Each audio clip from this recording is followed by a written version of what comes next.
కార్తీక మాసం అండి. కార్తీక పురాణం ఇవాళ నుంచి చెప్పుకుందాము రోజును.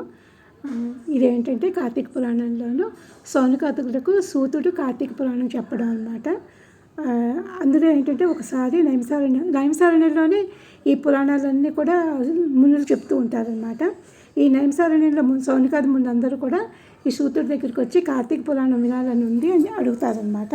ఆయనకి చాలా సంతోషం వేసి, మీకేదో పూర్వజన్మ సుకృతం ఉండడం వల్లే మీకు కార్తీక పురాణం అడగాలనిపించింది, నేను తప్పకుండా చెప్తాను, ఇది స్కాంద పద్మ పురాణాల్లో ఉన్నది అని చెప్తూ ఆయన ఏం చెప్తారంటే, స్కాంద పురాణంలోనూ కృష్ణుడి అష్టభార్యల్లో ఒకరైన సత్యభామకు శ్రీకృష్ణ పరమాత్మ పద్మపురాణంలో సవిస్తరంగా వివరించి ఉన్నాడు.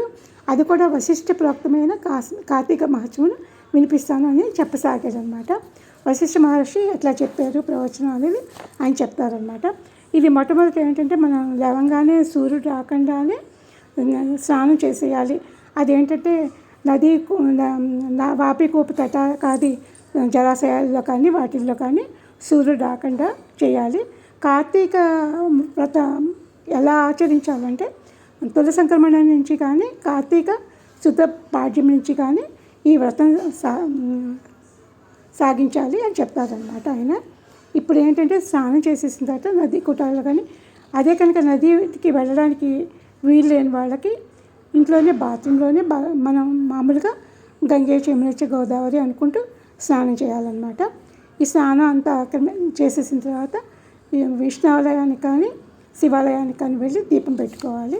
ఇందులోనే ఏం చెప్పారంటే, సోమవార వ్రత కథ కూడా చెప్పి, అందులో ఒక ఆవిడ ఉంటుంది, బ్రాహ్మడి భార్య.